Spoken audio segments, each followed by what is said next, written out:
Hi everybody, my name is Daniel. Welcome back to another video. Thank you so much for joining me yet again. In this video, I'm going to do my best to try and explain the shift and the 100th monkey effect, which I believe is a key player in bringing about this shift. So, without any further ado, let's get into it. Okay, so what is the shift? Basically, the shift refers to a shift in consciousness, a shift in perspective, a shift in awareness. We're moving out of survival and into living. We're moving out of the consciousness which sees us just searching for pleasure, stimulation of the 5 physical senses. We're moving out of overbearing solar plexus energies, being control, and we're now moving up into the heart chakra, which is the heart space relating to compassion, understanding, love, and the like. It's a pretty big deal. I mean, what we're about to do is something that hasn't been done before in the universe. We're a species that were born into a world where there is a veil, and we are literally born into a sort of spiritual darkness, and collectively over the thousands and thousands of years that we've been incarnating here, we have now got ourselves on the doorstep of this radical change. We're about to enter into a life where we are in the physical with an awareness that we are of the spiritual. And as I said, it's, as far as I understand it, this has never been done before in the physical universe. So it's a special time. It's a special time, and we've gathered a lot of interest down here on Earth, like across the universe, across the dimensions.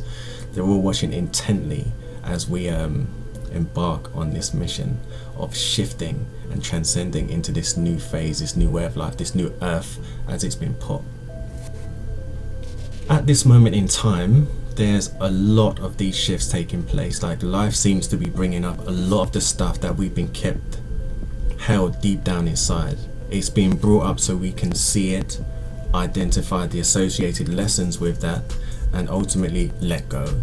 Okay, because as we move into a higher state of being, a lighter frequency, there's very little space for those heavy energies that we've all accumulated in some form in this lifetime and even previous lifetimes. Sometimes we come into this life to work through some of the heaviness we've gained in previous lifetimes. So there really is a massive opportunity to experience these energies and allow them to bring up those things so they can be let go.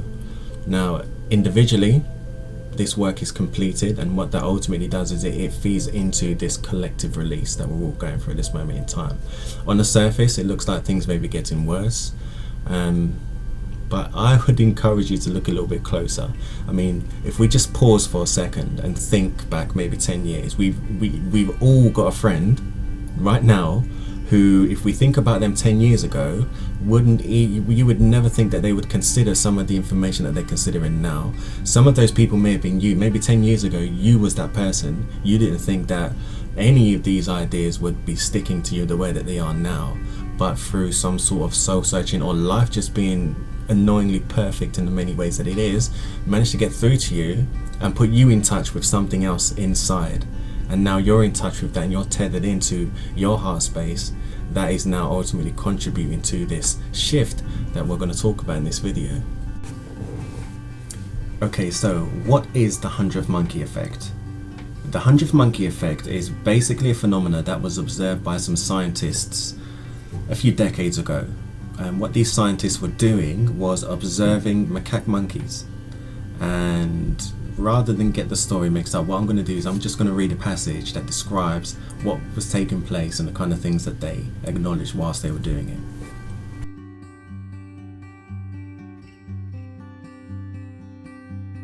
The 100th monkey effect was first introduced by biologist Lyle Watson in his 1980 book Life Tide. He reported that Japanese primatologists who were studying macaque monkeys in the wild in the 1950s had stumbled upon a surprising phenomenon. His book was soon followed up with a deeply inspired work by Ken Keyes in 1981 called The 100th Monkey Effect. In this, Ken Keyes made an impassioned appeal to put an end to the Cold War and its policy of mutually assured destruction. Here, in the words of Ken Keyes, is a description of the key elements of the 100th monkey effect.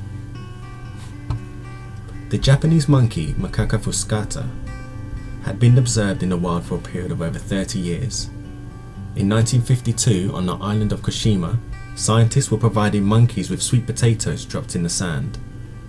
The monkeys liked the taste of the raw sweet potatoes, but they found the dirt unpleasant. An 18-month-old female named Imo found she could solve the problem by washing the potatoes in a nearby stream. She taught this trick to her mother. Her playmates also learned this new way, and they taught their mothers too. This cultural innovation was gradually picked up by various monkeys before the eyes of the scientists. Between 1952 and 1958, all the young monkeys learned to wash the sandy sweet potatoes to make them more palatable. Only the adults who imitated their children learned this social improvement. Other adults kept eating the dirty sweet potatoes. Then something startling took place. In the autumn of 1958, a certain number of Kushima monkeys were washing sweet potatoes. The exact number is not known. Let us suppose that when the sun rose one morning, there were 99 monkeys on Kushima Island who had learned to wash their sweet potatoes. Let's further suppose that later that morning, the 100th monkey learned to wash potatoes. Then it happened. By that evening, almost everyone in the tribe was washing sweet potatoes before eating them. The added energy of this 100th monkey somehow created an ideological breakthrough, but noticed. A most surprising thing observed by these scientists was that the habit of washing sweet potatoes then jumped over the sea. Colonies of monkeys on other islands and the mainland troop of monkeys at the Takashi oh my goodness, what word is this? Takasakiyama. Yep, I'm just going to leave that in. At Takasakiyama began washing their sweet potatoes.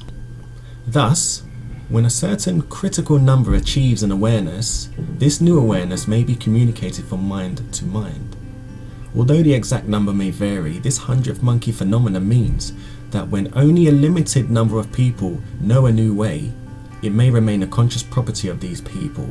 But there is a point at which if only one more person tunes into a new awareness, a field is strengthened so that this new awareness is picked up by almost everyone.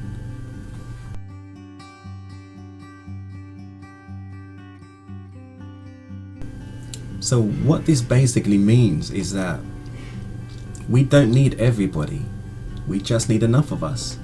And that's that's handy, because there's some people who just need a few more lifetimes to work with what they're working with in order to get to where they're going to put it politely. And so if with more and more people becoming aware of these higher ideas, more and more people becoming more authentic, more and more people aligning with their higher selves, and more people aligning with their hearts, it means that we are moving closer and closer towards this critical mass. And I strongly believe that this 100th monkey effect has pretty much taken place already. I think that if it hasn't, we're on the doorstep of it happening. I just feel like if we keep on keeping on, it seems like we're just going to have it, and it's going to happen. Now, if you think about what Gandhi said, be the change you want to see in the world, it's basically that. And things like if everybody just swept outside the front of their own front doors, the whole world would be clean. Okay, and this is where ideas of self-love come into it, and knowing thyself. There's that saying again. This is where these ideas take on new meanings, or at least we add layers to those meanings, and it becomes so much more. We've also got another phenomena which reminds me of the 100th monkey effect, and it's what we observe with tuning forks. Now, if I have a tuning fork in this hand and another one in this hand, and I ping this tuning fork and just bring it close to the other tuning fork, this one is vibrating, this one isn't. But what happens is when you bring them into closer proximity, this tuning fork begins to vibrate and match the vibration being let off by this tuning fork. Now, this is important information because we are electromagnetic beings in nature. We have a vibration, we have a frequency, and if we are to raise our frequencies, then we have this sort of morphic resonant tuning fork effect with the people around us too. How many times have you been in a crowd and maybe there's been a fight take place? Now, I know in my younger years, I remember being in a in a pub, right? And a fight kicked off, and you just feel the energy just spread through the air. All of a sudden, it makes you on edge. That energy is spread into everyone, and everyone's got this heightened sense of irritability. Now, the same is true in the opposite way. If there's let's just say there's a very anxious situation, if you're able to go into that situation as a source of calmness, a source of centeredness, then that has an effect on the people around us as well. And this is basically what I think the job of light workers is that we come into this planet and we're put in all these different places around the world. We've got this passive ability of having this higher frequency, and sometimes just being in the area, you're doing your bit to raise a frequency. A lot of us have been born into families that are quite dysfunctional, and it's through the grace of God that we're able to help in the ways that we do. But this is something that I think that is ultimately going to lead to bringing about the change in the world, and to a degree has already done so by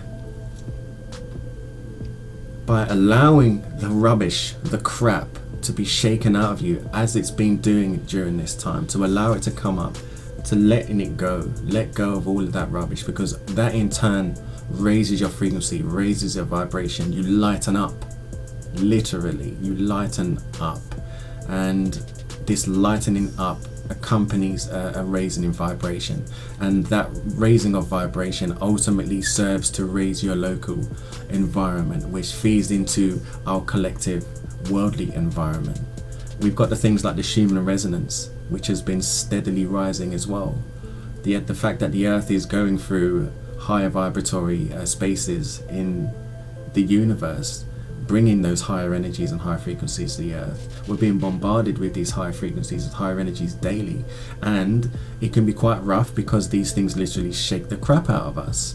And if we're better able to navigate these processes with things like more presence, more awareness, to introduce things more things like appreciation, things like gratitude, to increase these practices into our day-to-day being, these all contribute towards this grand shift that we're going through. Quantum mechanics shows us that the object being observed and the observer are not separate. It is when we observe something that we change it. Now, this is true externally and inwardly. Now, thought is an actual energy wave. It's actually able to be measured by by something called a magnetoencephalograph.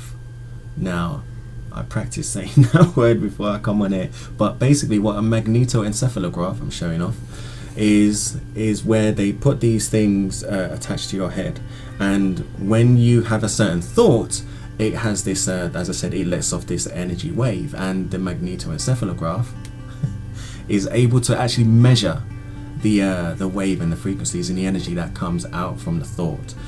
And so if we are to start raising the level of our thoughts as opposed to raising the volume of our words, it can start to bring about a bare change. If we're able to start vibrating, living, being a higher frequency,